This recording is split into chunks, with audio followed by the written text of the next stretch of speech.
श्री कृष्ण की पत्नियों तथा पुत्रों के संक्षेप से नाम निर्देश तथा 12 संग्रामों का संक्षिप्त परिचय। अग्निदेव कहते हैं, वशिष्ठ महर्षि कश्यप वसुदेव के रूप में अवतीर्ण हुए थे और नारियों में श्रेष्ठ अदिति का देवकी के रूप में आविर्भाव हुआ था। वसुदेव और देवकी से भगवान श्री कृष्ण का प्रादुर्भाव हुआ। वे बड़े तपस्वी थे। धर्म की रक्षा, अधर्म का नाश, देवता आदि का पालन तथा दैत्य आदि का मर्दन, यही उनके अवतार का उद्देश्य था। रुक्मणी, सत्यभामा और नग्नजीत कुमारी सत्या ये भगवान की प्रिय रानियां थीं। इनमें भी सत्यभामा उनकी आराध्य देवी थीं। इनके सिवा गंधार राजकुमारी लक्ष्मणा, मित्रविंदा, देवी कालिंदी, जाम्बवती, सुशीला, माद्री, कौसल्या, विजया और जया आदि 16,000 देवियां भगवान श्री कृष्ण की पत्नियां थीं। रुक्मणी के गर्भ से प्रद्युम्न आदि पुत्र उत्पन्न हुए थे और सत्यभामा ने भीम आदि को जन्म दिया था। जाम्बवती के गर्भ से सांब आदि की उत्पत्ति हुई थी। ये तथा और भी बहुत से श्री कृष्ण के पुत्र थे। परम बुद्धिमान भगवान के पुत्रों की संख्या 1,80,000 के लगभग थी। समस्त यादव भगवान श्री कृष्ण के द्वारा सुरक्षित थे। प्रद्युम्न से विदर्भ राजकुमारी रुक्मवती के गर्भ से अनिरुद्ध नामक पुत्र हुआ। अनिरुद्ध को युद्ध बहुत प्रिय था। अनिरुद्ध के पुत्र वज्र आदि हुए। सभी यादव अत्यंत बलवान थे।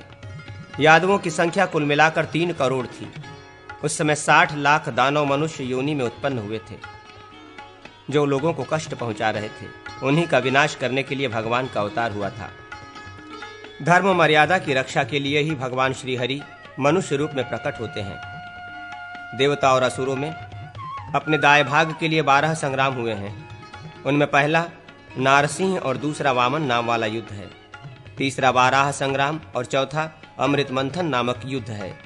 पांचवा तारकामय संग्राम और छठा आजीवक नामक युद्ध हुआ। सातवां त्रैपुर, आठवां अंधकवध और नवां वित्र विधातक संग्राम है। 10वां जीत, 11वां हालाहल और 12वां घोर कोलाहल नामक युद्ध हुआ। प्राचीन काल में देवपालक भगवान नरसिंह ने हिरण्यकश्यपु का हृदय विदीर्ण करके प्रहलाद को दैत्यों का राजा बनाया था। फिर देवासुर संग्राम के अवसर पर कश्यप और अदिति से वामन रूप में प्रकट होकर भगवान ने बल और प्रताप से बड़े चढ़े हुए राजा बलि को छला और इंद्र को त्रिलोकी का राज्य दे दिया। वाराह नामक युद्ध उस समय हुआ था जबकि भगवान ने वाराह अवतार धारण करके ऋणाक्ष को मारा, देवताओं की रक्षा की और जल में डूबी हुई पृथ्वी का उद्धार किया।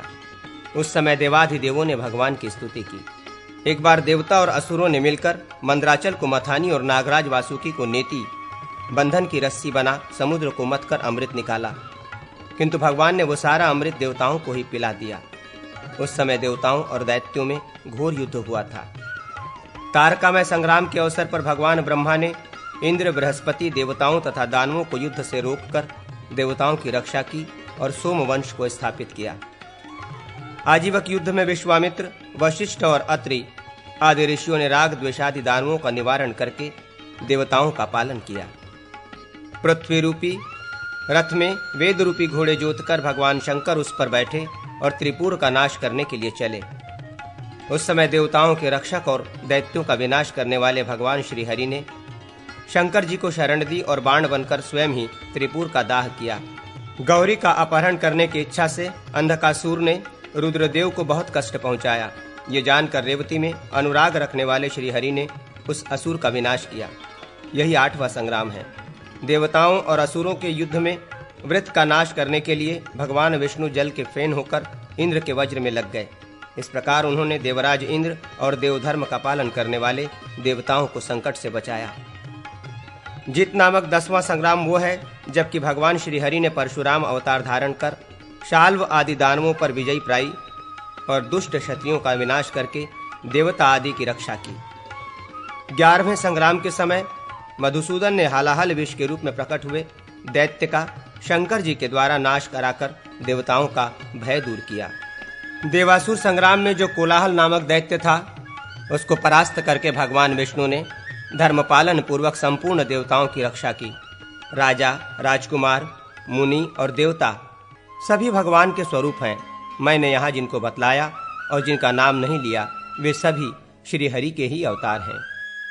तुर्वसु आदि राजाओं के वंश का तथा अंग वंश का वर्णन अग्निदेव कहते हैं, वशिष्ठ, तुर्वसु के पुत्र वर्ग और वर्ग के पुत्र गोभानु हुए।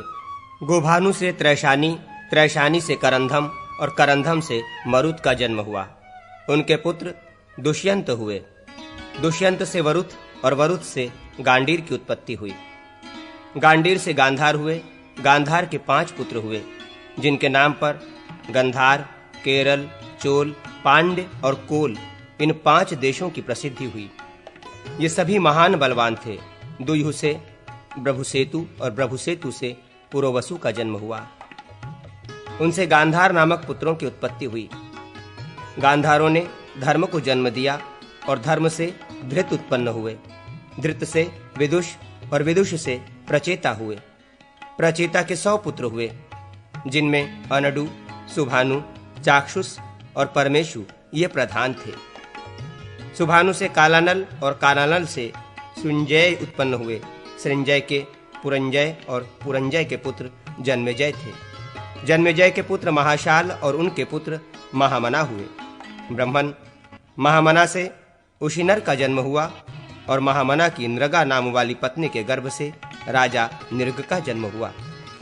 नृग की नरा नामक पत्नी से नर की उत्पत्ति हुई और कृति नाम वाली स्त्री के गर्भ से कृमि का जन्म हुआ। इसी प्रकार नृग की दशा नाम की पत्नी से सुव्रत और दशद्वती से शिवी उत्पन्न हुआ। शिवी के 4 पुत्र हुए, पृथुदर्भ, वीरक, कैकय और भद्रक। इन चारों के नाम से श्रेष्ठ जनपदों की प्रसिद्धि हुई। उशिनर के पुत्र तितिक्षु हुए। तितिक्षु से रुषदत्र, रुषद्रथ से पैल और पैल से सुतपा नामक पुत्रों की उत्पत्ति हुई। सुतपा से महायोगी बलि का जन्म हुआ। बलि से अंग, बंग, मुख्यक, पुंड्र और कलिंग नामक पुत्र उत्पन्न हुए। ये सभी बालेय कहलाए। बलि योगी और बलवान थे। अंग से दधिवाहन, दधिवाहन से राजा दिविरथ और दिविरथ से धर्मरथ उत्पन्न हुए। धर्मरथ के पुत्र का नाम चित्ररथ हुआ। चित्ररथ के सत्यरथ और उनके पुत्र लोमपाद हुए। लोमपाद का पुत्र चतुरंग और चतुरंग का पुत्र पितृलाक्ष हुआ। पितृलाक्ष से चंप, चंप से हर्यंग और हर्यंग से भद्ररथ हुआ।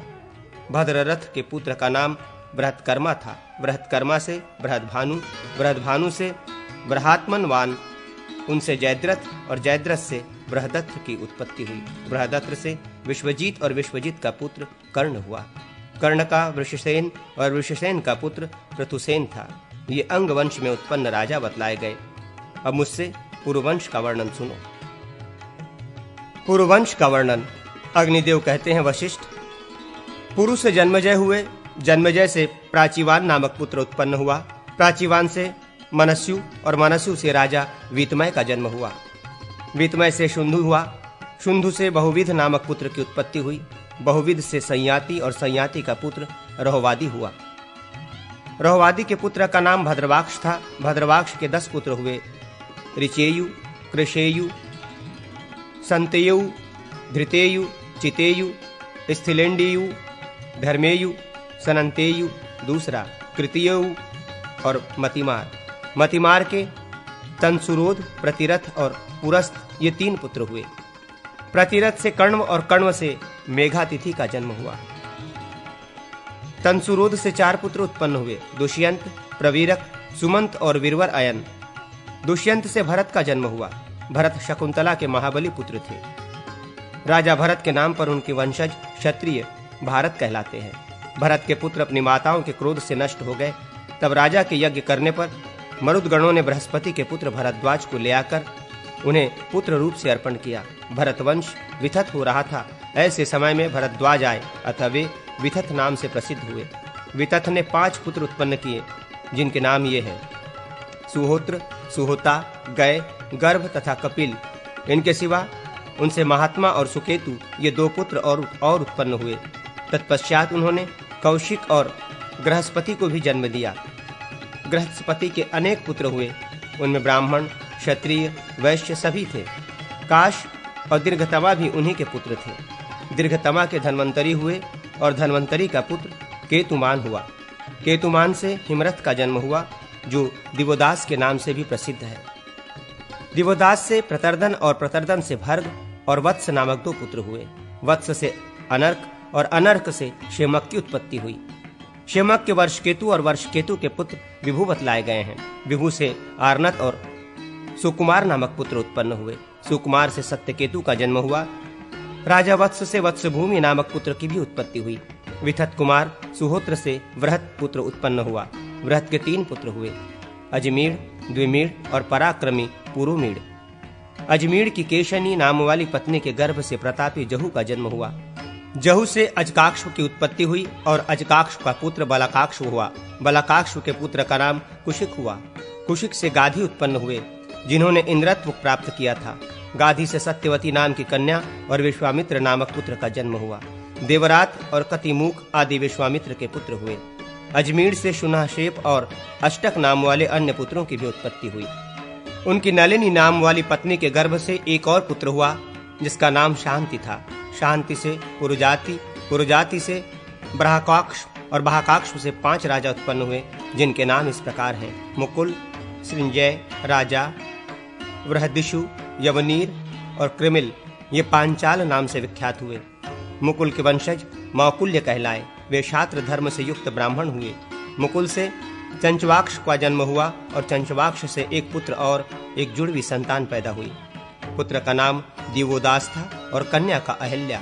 अहिल्या के गर्भ से शरद्वत गौतम द्वारा शतानंद की उत्पत्ति हुई। शतानंद से सत्यध्रक हुए। सत्यध्रक से भी 2 जुड़वी संतानें पैदा हुई। उनमें पुत्र का नाम कृप और कन्या का नाम कृपी था। दिवोदास से मैत्रेय और मैत्रेय से सोमक हुए। सृंजय से पंचधनुष की उत्पत्ति हुई। उनके पुत्र का नाम सोमदत्त था। सोमदत्त से सहदेव, सहदेव से सोमक और सोमक से जंतु हुए। जंतु के पुत्र का नाम वृषत हुआ। वृषत से ध्रुपद का जन्म हुआ तथा ध्रुपद का पुत्र दृष्टधुम्न था और दृष्टधुम्न से दृष्टकेतु की उत्पत्ति हुई। महाराज अजमीढ़ की धूमिनी नाम वाली पत्नी से ऋक्ष नामक पुत्र उत्पन्न हुआ। ऋक्ष से संवरण और संवरण से कुरु का जन्म हुआ, जिन्होंने प्रयाग में जाकर कुरुक्षेत्र तीर्थ की स्थापना की। कुरु से सुधनवा, सुधनु, परीक्षित और रिपुजन्य ये 4 पुत्र हुए। सुधनवा से सुहोत्र और सुहोत्र से च्यवन उत्पन्न हुए। च्यवन की पत्नी महारानी गिरिका के वसुश्रेष्ठ उपरिचर के अंश से 7 पुत्र हुए। उनके नाम इस प्रकार है: बृहद्रथ, कुश, वीर, यदु, प्रत्यग्रह, बल और मत्स्यकाली। राजा बृहद्रथ से कुशाग्र का जन्म हुआ। कुशाग्र से वृषभ की उत्पत्ति हुई और वृषभ के पुत्र का नाम सत्यहित हुआ। सत्यहित से सुधनवा, सुधनवा से ऊर्ज, ऊर्ज से संभव और संभव से जरासंध उत्पन्न हुआ। जरासंध के पुत्र का नाम सहदेव था। सहदेव से उदापी और उदापी से श्रुतकर्मा की उत्पत्ति हुई। कुरुनंदन परीक्षित के पुत्र जन्मेजय हुए। वे बड़े धार्मिक थे। जन्मेजय से त्रिशद्दस्यु का जन्म हुआ। राजा अजमीढ़ के जो जहू नाम वाले पुत्र थे, उनके सूरत, श्रुतसेन, उग्रसेन और भीमसेन ये 4 पुत्र उत्पन्न हुए। परीक्षित कुमार जन्मेजय के 2 पुत्र और हुए, सूरत और महिमान। सूरत से विदुरथ और विदुरथ से ऋक्ष हुए। इस वंश से ऋक्ष नाम से प्रसिद्ध द्वितीय राजा थे। इनके पुत्र का नाम भीमसेन हुआ। भीमसेन के पुत्र प्रतीप और प्रतीप के शंतनु हुए। शंतनु के देवापी, वाल्हिक और सोमदत्त ये 3 पुत्र थे। वाल्हिक से सोमदत्त और सोमदत्त से भूरी, भूरिश्रवा और शल का जन्म हुआ।